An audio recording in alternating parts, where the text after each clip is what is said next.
आज मैं जिस व्यक्तित्व की बात करने जा रहा हूँ, वह सिर्फ एक अभिनेता नहीं थे, बल्कि एक इंसानियत की मिसाल थे। सुनील दत्त। सुनील दत्त का जीवन एक प्रेरक कहानी है। संघर्ष, संवेदना और सत्यनिष्ठा की कहानी। 1929 में जन्मे बलराज दत्त ने जीवन की शुरुआत बहुत साधारण माहौल से की थी। यह वह दौर था जब भारत आज़ादी की लड़ाई लड़ रहा था, जब सुरक्षा, रोजगार और पहचान जैसी चीज़ें हर व्यक्ति के लिए चुनौती बन चुकी थीं। देश के विभाजन ने उनके परिवार को भी झकझोर दिया। उन्होंने अपने बचपन में हिंसा और बिछड़ने की तकलीफ देखी। यही अनुभव उनमें इंसानियत के प्रति गहरी संवेदना भर गया। लाहौर से बंबई आने के बाद उन्होंने जीवन यापन के लिए छोटे बड़े काम किए। रेडियो सिलोन में बतौर रेडियो जॉकी उन्होंने अपने करियर की शुरुआत की। वहीं से उन्होंने अभिनय के क्षेत्र में कदम रखा और जल्द ही 1955 की फिल्म रेलवे प्लेटफॉर्म से उन्होंने अपनी पहचान बनानी शुरू की। और फिर आया वह दौर जिसने उन्हें सितारों की कतार में ला खड़ा किया। Mother India.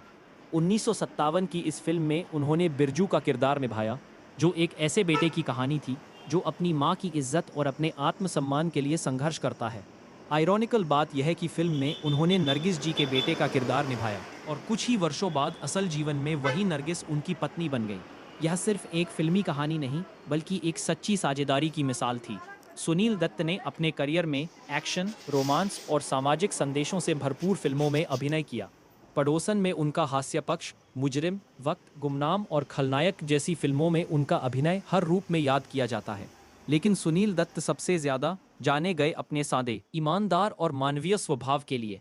उन्होंने फिल्म इंडस्ट्री में रहते हुए भी मानवीय सेवा को कभी पीछे नहीं छोड़ा। 1987 में जब मुंबई में दंगे और हत्याएं हुई, तब वे एकमात्र ऐसे सांसद थे जिन्होंने निर्भीकता से सड़कों पर उतरकर शांति की अपील की।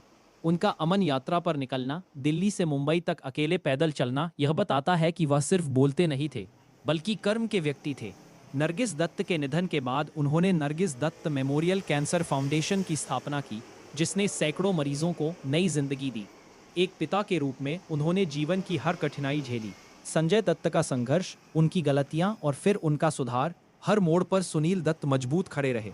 जब दुनिया ने उंगली उठाई, तब उन्होंने अपने बेटे के लिए पिता से बढ़कर एक रक्षक की भूमिका निभाई।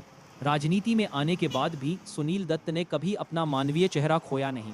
कांग्रेस के टिकट पर सांसद बने और फिर खेल मंत्री के रूप में युवाओं के लिए नई योजनाएं शुरू की। उन्होंने अपने कार्यकाल में यह साबित किया कि राजनीति में भी ईमानदारी और सेवा दोनों साथ चल सकते हैं। सुनील दत्त का जीवन हमें यह सिखाता है कि सच्ची सफलता केवल प्रसिद्धि या धन में नहीं होती, बल्कि दूसरों के जीवन को छूने की क्षमता में होती है। उन्होंने जो अमन, सेवा और संवेदना के बीज बोए, वे आज भी भारतीय समाज की जमीन पर अंकुर बनकर उग रहे। आज अगर हम यह कहें कि सुनील दत्त सिर्फ बॉलीवुड का एक महान कलाकार नहीं, बल्कि भारत के नैतिक चरित्र का प्रतीक हैं, तो यह अतिशयोक्ति नहीं होगी। उनकी विनम्र मुस्कान, गहरी आवाज़ और समर्पण आज भी लोगों को याद दिलाते हैं कि बिना दिखावे के भी महान बना जा सकता है।